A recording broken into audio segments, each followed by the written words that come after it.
Welcome to the Foreach loop tutorial. This is the last loop I am going to cover. The basic fundamental of this loop is that it will loop through the values of an array or the elements of an array. I remember that in my earlier tutorials I said that the elements of an array are also called ID tags. The elements of an array aren't called ID tags. When you are echoing out an array value, these here are the ID, like numerical ID, keys or tags. So I apologize for that. However, let's get back to our for each loop. Now we'll create an array to start with. I'm going to call this numbers and it's an array. We now have to create these. I've shown you this in my earlier tutorial and we'll have the numbers 1, 2, 3, 4, 5, 6, 7, 8, 9 and 10. Okay, so for each is like this.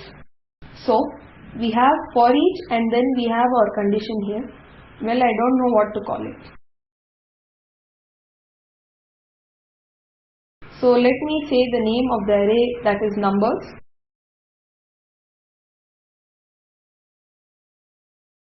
And then we say as and then we say value. So we can give this any name. We could call it anything, but I will type value. And then inside the curly brackets, the fundamental command would be echo value. And we'll concatenate a line break in the end and let's have a look at this. So that echoed through our loop. It's a really easy way to echo through our loop. You can use other loops to echo through an array. You have to write it manually, however. And this is probably the easiest way to do it. So maybe as long as you remember this, you can echo through your array, perform operations on each part of your array, and then maybe store it in a new array. However, I am going to show you how to manipulate in a simple way. Now what I will do is I am going to do the 2 times table. So I will scrap this and I will say the following. So I need the number in the array here times 2 is, and then outside of this is going to be the new value. So we are going to times each element of that array, each number in the array by 2. Let's start out by saying numbers. Sorry, we are going to say value because we have stored for each element in this variable name value. So value is each of these in turn through the loop. Therefore, value times 2 is, and then after this we'll put some brackets. Inside we'll type value times 2.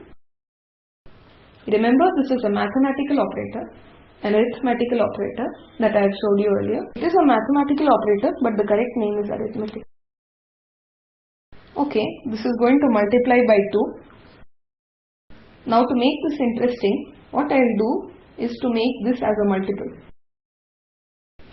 as a new variable, and the multiple up here is going to equal 2. So you can guess by now that I have basically replaced that.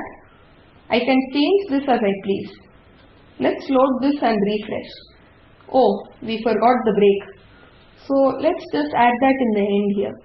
Well, as we can't read it, sorry, 1 times 2 is 2, 2 times 2 is 4, all the way up to 10 times 2 is 20. We know these are all correct. We can change this. Let's say we want the 10 times table. Refresh.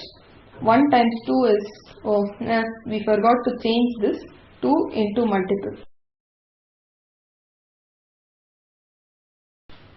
Now it will echo our number. Refresh. So 1 times 10 is 10, 2 times 10 is 20, 10 times 10 is 100. So as long as we change the value of the multiple, let's say the 12 times table, our 2 values are going to change. There we are. So from this for each loop and array, I have created a really basic multiple program with which you can see the times table for any set of numbers you like. So that's the for each loop. Thanks for watching. This is Madhur dubbing for the Spoken Tutorial project.